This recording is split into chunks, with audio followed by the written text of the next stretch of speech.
basekaga bamubwira ko ntacyo azageraho kubera uko asa. Tekereza umuntu wabwirwaga ko azahora ari umutwaro ku muryango we. None se wakumva umeze ute uramutse ubonye uwo muntu uyu munsi atunze imodoka zihenze, afite ibihumbi n'ibihumbi by'amadolari yinjiza buri kwezi, ndetse amashusho yarebwa na miliyoni zirenga 100? Uyu muntu ni Kagarara, uzwi cyane nka Aston Small. Muri iyi video turarebera hamwe urugendo rwe rutangaje, ibanga ryatubye ahindura ubuzima bwe n'impamvu isi yose iri kuvuga kuri we. Guma kugeza ku musozo kuko hari ibintu benshi batazi ku buzima bwe. Igisobanuro TV across the land. Together we rise, together we see. The future is bright with Igisobanuro TV. Kagarara yavutse afite ubumuga bwo kudakura nk'abandi. Akiri umwana, ubuzima ntibwari bworoshye.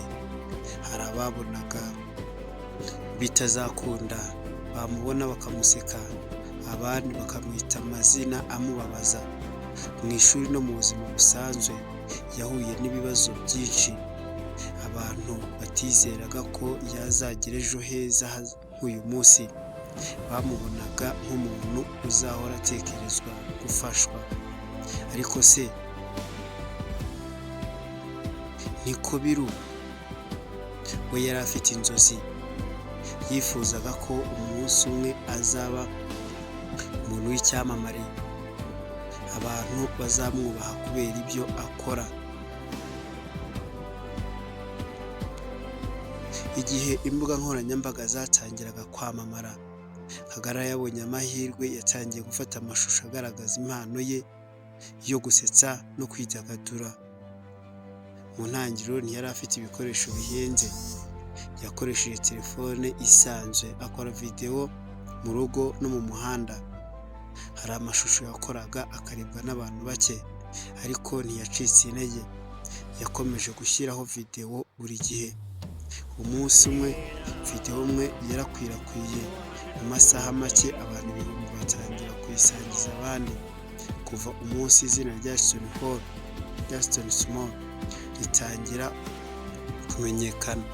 Ibi kandi byari bitewe n'uko iyo video yakoze yerekaga rutine ye, ibyo yakoraga ku munsi kuva akibyuka. Iyi abikora bisa n'icyamamare cyane cyitwa Aston Hall. Aston Hall yaraje ajya muri komenti ziwe amuha courage. Iyo komenti yahinduye ubuzima bwe kugeza n'uyu munsi nibyo akigenderaho.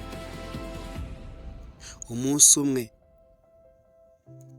Aston Small yaje guhura na Aston Hall, bazengurukana mu bihugu bitandukanye bya Afurika, bigeza n'aho yaje kuza mu gihugu cy'u Rwanda. Uyu munsi afite ibihumbi 600 bamukurikira kuri Instagram. Hari video ze zimaze kurebwa na miliyoni zirenga 140. Akorana n'ibirango bitandukanye, yitabira ibitaramo n'ibirori, kandi akunze gutumirwa mu biganiro bitandukanye.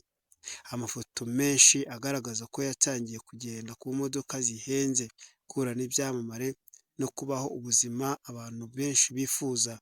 Nubwo ibyo byose yabigezeho, akomeza kubwira abantu ko ubumuga atari impamvu yo kureka inzozi. Ni iki gituma abantu miliyoni bareba video ze? Icya mbere ni ukwiyizera we ubwe. Icya kabiri ni ugukora ibintu bihora ari bishya kandi bishimisha abantu. Icya gatatu ni ukudacika intege nubwo ari mu babana n'ubumuga, ndetse hakaba hari n'abamunenga. Yahisemo guhindura ibyo abantu bamusekagamo intwaro yo kubaka ejo heza. Inkuru ya Kagarara itwigisha ko umuntu ashobora kuva hasi cyane akagera kure iyo afite icyizere, akora cyane kandi ntiyumve amagambo amuca intege. Ntitumenywa n'uko tugaragara, tumenywa n'ibyo dukora. Niba iyi nkuru igukoze ku mutima, andika ibitekerezo byawe ijambo nanjye nzabigeraho. Ntiwibagirwe gukanda like, gukora subscribe no gusangiza iyi video inshuti zawe. Murakoze cyane, tuzongera guhura mu yindi nkuru.